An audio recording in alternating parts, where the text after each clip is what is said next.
Welcome dear students.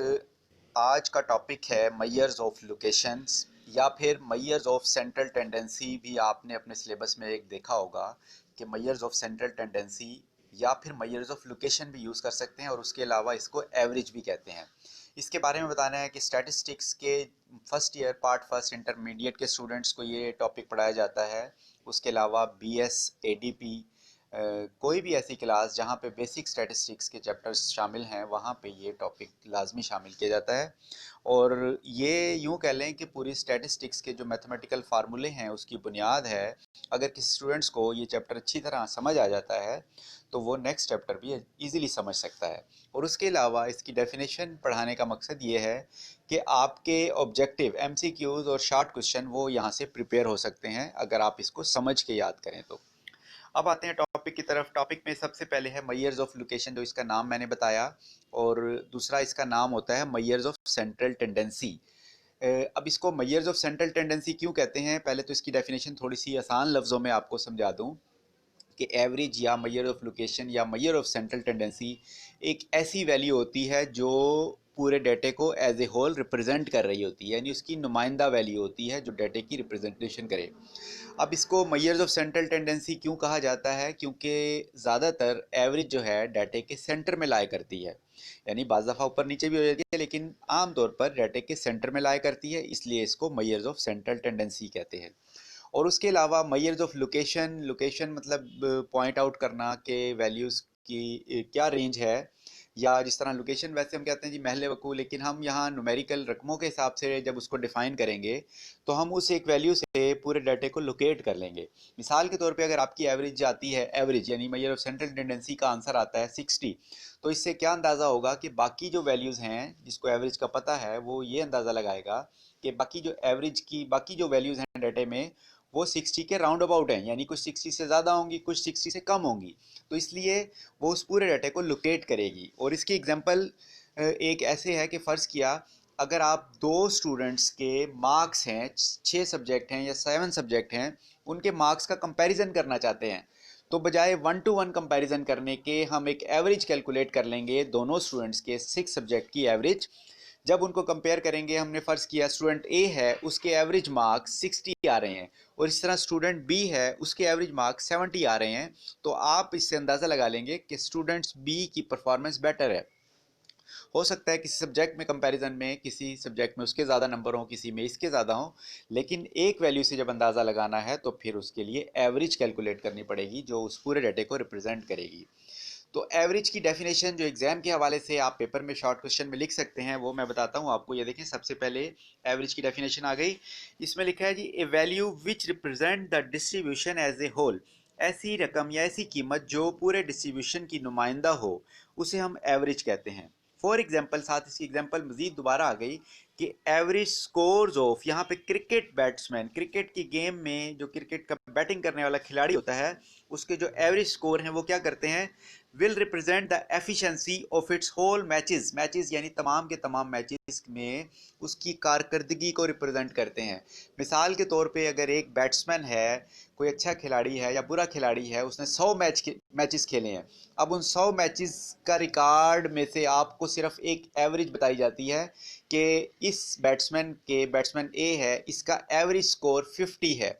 तो जिसको average का पता होता है या जिसको क्रिकेट के बारे में हाउ नाउ है, वो फ़ौरन जज कर लेता है कि ये बैट्समैन बेहतर इसकी कारकर्दगी है। इसी तरह अगर किसी बैट्समैन का एवरेज स्कोर 15 है, 15 है या 10 है, तो उससे क्या अंदाज़ा होगा कि 100 मैचेस के बाद अगर इसकी एवरेज 15 आ रही है तो इसकी परफॉर्मेंस बैटिंग के लिहाज से बेहतर नहीं है।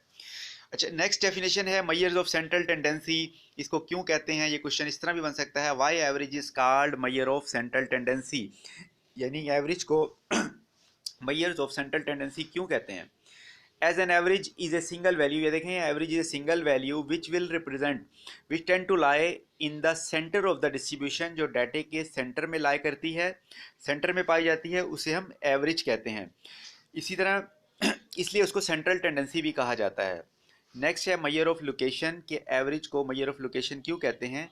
As an average locate the centre of distribution, एक मैयर ऑफ सेंट्रल टेंडेंसी में था कि एवरेज सेंटर में लाया करती है, अब दूसरा ये है कि एवरेज सेंटर को लोकेट करती है ठीक है, उस उससे हमें अंदाज़ा हो जाता है कि डाटा का सेंटर क्या होगा। तो it is called measure of location. उसके बाद टाइप्स ऑफ एवरेज की तरफ आ जाते हैं कि मेन टाइप्स, नेक्स्ट डेफिनेशन है ये, फर्स्ट ईयर में ये भी पूछा जा सकता है कि एवरेज की मेन टाइप्स कौन सी हैं, आप वो बताएं। तो उसमें नंबर वन पे है arithmetic mean, geometric mean, median, mod और हार्मोनिक मीन, यानी पांच मेन टाइप्स हैं। उसके अलावा इनमें मजीद इनके अलग अलग मेथड और फार्मूले हैं, जब वो एक्सरसाइज के क्वेश्चन करेंगे वहाँ आपको ये समझ आ जाएंगे कि पांच मेन टाइप्स हैं एवरेज की। इनके नाम आपने याद रखने हैं कि arithmetic mean, geometric mean, median, mod और हार्मोनिक मीन। और इसकी डिटेल अलहदा पढ़ेंगे कि ये एवरेज कौन सी एवरेज कब यूज़ करनी है हमने। नेक्स्ट हमारी डेफिनेशन है सबसे पहली एवरेज की टाइप्स की, अरिथमेटिक मीन के उसको डिफाइन कैसे करना है। ये शॉर्ट क्वेश्चन में देखें पूछा जा सकता है कि अरिथमेटिक मीन को डिफाइन करें। अरिथमेटिक मीन के लिए सबसे आगे लिखा हुआ है एक्स के ऊपर एक लाइन, इसको हम एक्स बार पढ़ते हैं। आमतौर पे जो वेरिएबल्स या जो रकमें सवाल में दी होती हैं जिसका हमने मीन या अरिथमेटिक मीन निकालना है उसको एक्स से जाहिर करते हैं। जब उसका मीन का आंसर है उसको एक्स बार, एक्स के ऊपर लाइन लगाई जाती है। अगर वेरिएबल्स को या रकमों को आप y से जाहिर करेंगे तो उसके मीन को y बार से जाहिर करेंगे। अब इसकी डेफिनेशन क्या बनती है, जो मैथमेटिकल फार्मूला है जो अप्लाई किया जाता है एवरेज कैलकुलेट करने के लिए, उसी से रिलेटेड इसकी डेफिनेशन है। इसमें क्या है, it is defined as the value obtained by dividing the sum of the values by their number। यानी इसको कैसे डिफाइन किया गया कि वो कीमत आप वैल्यूज हासिल करें कि तमाम रकमों को सम करें और उनको उसके नंबर पे डिवाइड कर दें, यानी तादाद पे। मिसाल के तौर पे आपके पास अगर सिक्स वैल्यूज़ हैं तो आप सिक्स की सिक्स वैल्यूज़ को सम करेंगे और उसको सिक्स पे डिवाइड करेंगे। ये वैसे तो अनग्रुप डाटा का फार्मूला है, इसी से इसकी डेफिनेशन बनी हुई है।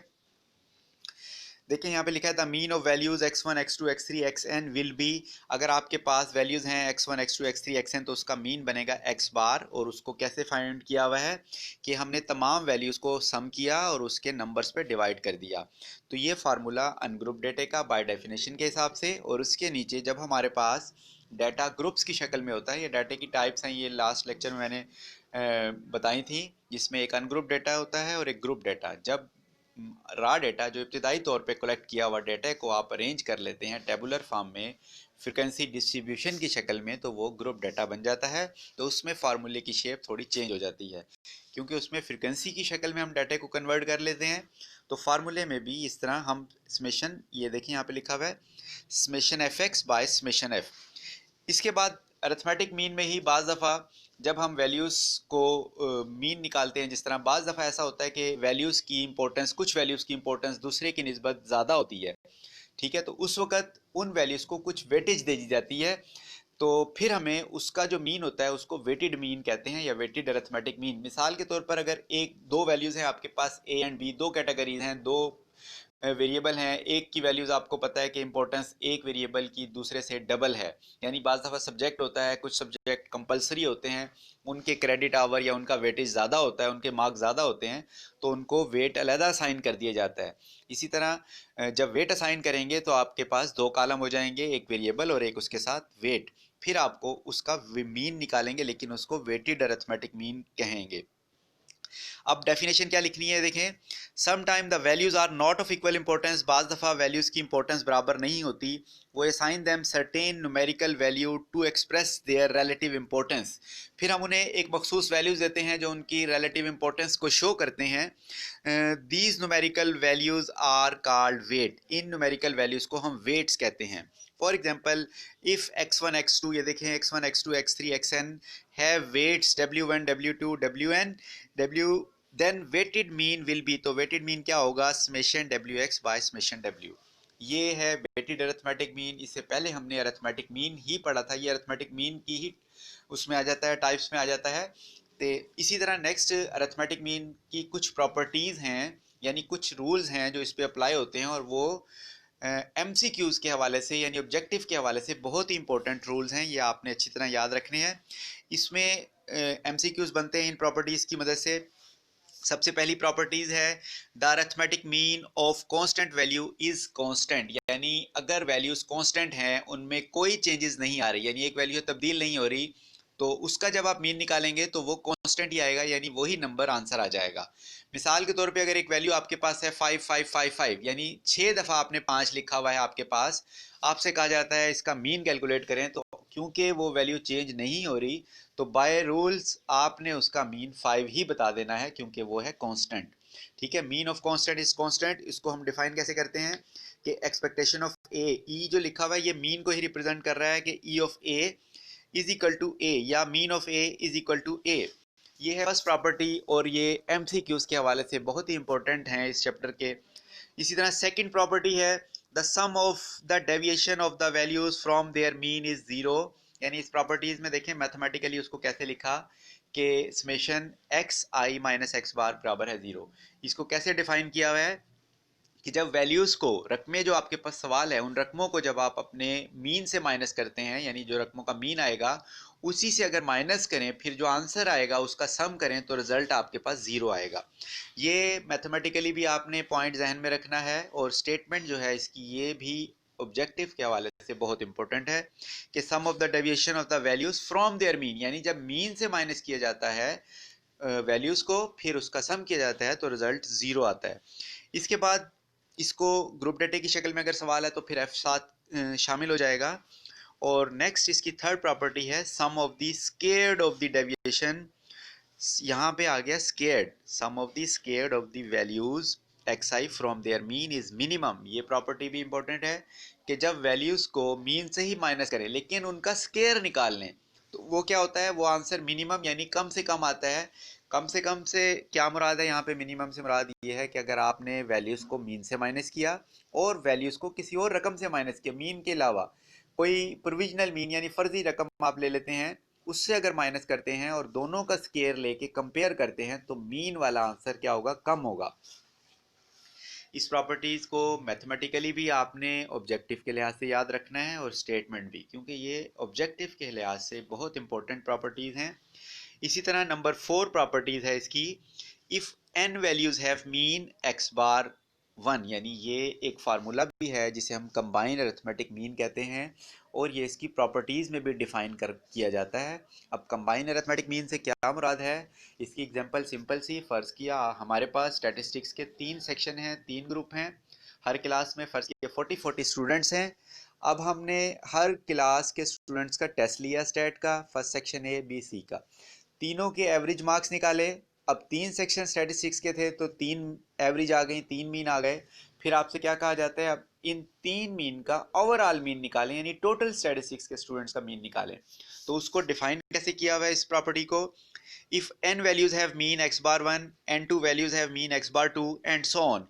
फर्ज किया हमारे पास n1 वैल्यूज यानी पहला ग्रुप उसका मीन x बार 1 आ गया, n2 दूसरा ग्रुप आ गया उसका मीन x बार 2 से रिप्रेजेंट होगा, एंड सो ऑन, यानी ये चलता जाता है अगर प्रोसेस। इसी तरह लास्ट में हमने लिखा है k values have mean x bar k, then the combine mean of all the values, इन तमाम वैल्यूज का जब कंबाइन मीन निकालेंगे तो ये फार्मूला उसका है n1 x बार 1, n2 x बार 2 और plus on nk x bar k, यानी जितने ग्रुप्स हैं उतने ही आपके पास नंबर्स होंगे और उतने ही मीन होंगे, उनको आपने मल्टीप्लाई करना है divided by n1 plus n2 plus n3 so on plus nk, और इक्वल टू, इसको अगर फार्मूले को कंबाइन करें तो summation ni x bar i divide by summation ni। इसके बाद नेक्स्ट प्रॉपर्टी 5 है, if we add or subtract a constant from all values or multiply or divided all the values by a constant, then mean is affected by these changes। यानी इस property में क्या define हुआ कि अगर हम values को किसी एक रकम से, कांस्टेंट रकम से प्लस करें या माइनस करें और मल्टीप्लाई करें या डिवाइड करें तो जो आपका मीन है वो अफेक्ट होगा, यानी एक्चुअल जो ओरिजिनल वैल्यूज हैं अगर उसका आप मीन निकालते हैं या फिर आप वैल्यूज में चेंजेस करके, चेंजेस 4 तरह से इन्होंने डिफाइन की हुई है कि प्लस माइनस मल्टीप्लाई डिवाइड, कोई भी आप चेंज करते हैं तो इसका मतलब ये है कि मीन पर भी उस चेंज का अफेक्ट आएगा, मीन भी चेंज हो जाएगा आपका। तो इसको मैथमेटिकली कैसे लिखेंगे, अगर सबसे पहले लिखा हुआ है if Y I is equal to X I plus a then Y bar is equal to X bar plus a, यानी जो आपने वेरिएबल में चेंज की वही मीन में चेंज आ गई, इसको एक्सपेक्टेशन की शक्ल में भी लिख सकते हैं। और इसी तरह बी पार्ट में if yi is equal to bxi then yi is equal to B X bar Y bar is equal to B X bar plus, यानी थोड़ा सा गौर करें, बिल्कुल सिंपल सा है कि जो वेरिएबल में हम चेंज कर रहे हैं वही उसके मीन में चेंज आ रही है एज इट इज़। यहाँ पे देखें सी पार्ट में हमने B x I plus a यानी मल्टीप्लाई भी किया और वैल्यूज़ को प्लस भी किया। यहाँ पे लेट करना है कि ए और बी कोई कांस्टेंट वैल्यूज़ हैं, एक्स और वाई वेरिएबल। अब कांस्टेंट और वेरिएबल का फ़र्क जहन में रखना है। वेरिएबल ऐसी कीमत होती है जो चेंजेबल हो, चेंज हो सकती हो। कांस्टेंट ऐसी कीमत होती है जो चेंज नहीं हो सकती, मुस्तकिल रहती है। ए और बी हमने लेट किया कि वो एक कांस्टेंट वैल्यूज़ हैं। इसी तरह number 4 D part 1/a Y I is equal to 1/a X I, then Y bar is equal to 1/a Y bar, या फिर एक्सपेक्टेशन वाला पार्ट वो आप इसी तरह याद रख सकते हैं। इसी तरह expectation of X plus Y is equal to expectation of X plus expectation of Y. ये प्रॉपर्टीज आपने एमसीक्यूज के लिहाज से अलग-अलग याद करनी है। कंसेप्चुअल इसका बना के जब याद रखेंगे तो फिर आपको ये अच्छी तरह एमसीक्यू सॉल्व हो जाएंगे। इसी पेज पे एक और डेफिनेशन है, ये भी मैं साथ आपको बता देता हूँ। ज्योमेट्रिक मीन, ज्योमेट्रिक मीन भी एवरेज की एक टाइप है। मैथमेटिकली भी इसको सॉल्व करेंगे, लेकिन डेफिनेशन के लिहाज से आपने इसको याद करना है पहले तो, ताकि आपको इसके न्यूमेरिकल इजीली समझ आ जाए। ज्योमेट्रिक मीन क्या है? Geometric mean of a set of n positive and non zero values, यानी इसमें कंडीशन ये होती है कि वैल्यूज़ जब पॉजिटिव हों और नॉन ज़ीरो, यानी कोई सारी रकमें प्लस में होनी चाहिए और ज़ीरो ना हो, तो हम फिर इसमें ज्योमेट्रिक मीन को इजीली कैलकुलेट कर सकते हैं, इसलिए फिर इसको प्रेफर करते हैं। और इसके अलावा जब रेशो वाले सवाल होते हैं जहाँ पे price relative, link relative type के, जिसमें हमने इनकी एवरेज कैलकुलेट करनी हो, वहाँ भी हम ज्योमेट्रिक मीन को यूज़ करते हैं। ये देखें ज्योमेट्रिक मीन की डेफिनेशन कि the geometric mean of a set of n positive value and non zero values x1 x2 xn is the, actual definition यहाँ से शुरू हो रही है, nth root of their product, यानी उनके जो हासिल ज़रब है उसका nth रूट। यानी nth रूट से मुराद एक तो होता है सिंपल रूट, जब सिर्फ आप आमतौर पर स्क्वायर रूट ले कहते हैं उसको, क्योंकि उसका मतलब होता है 2th, यानी वहाँ पे 1/2 पावर होती है स्क्वायर रूट में। nth रूट का मतलब ये है कि जितनी वैल्यूज हैं उतनी पावर फ्रैक्शन में, यानी 1/, अगर n वैल्यूज हैं तो 1/n पावर आ जाएगी, अगर 2 वैल्यूज हैं तो 1/2 पावर आ जाएगी, 3 वैल्यूज हैं तो 1/3। ये इसका formula geometric mean is equal to n into x1 x2 xn, या फिर इसको x1 मल्टीप्लाई बाय x2 की पावर 1/n, और इसको अगर सॉल्व करें लॉगरिथम शक्ल में तो ये बनता है anti log into summation log x over n, और इसी तरह anti log into summation f log x over summation f। ये ग्रुप डाटा और अनग्रुप डाटा के फार्मूले हैं। तो ये बेसिक डेफिनेशन कुछ हमने आज चैप्टर 3 की पढ़ी है। नेक्स्ट फिर अगले लेक्चर में बाकी मजीद डेफिनेशन बताऊंगा, और इसके अलावा इनके न्यूमेरिकल के लिए अलग से लेक्चर मैंने बनाए हैं, वो भी आप इसको चेक करेंगे इंशाल्लाह।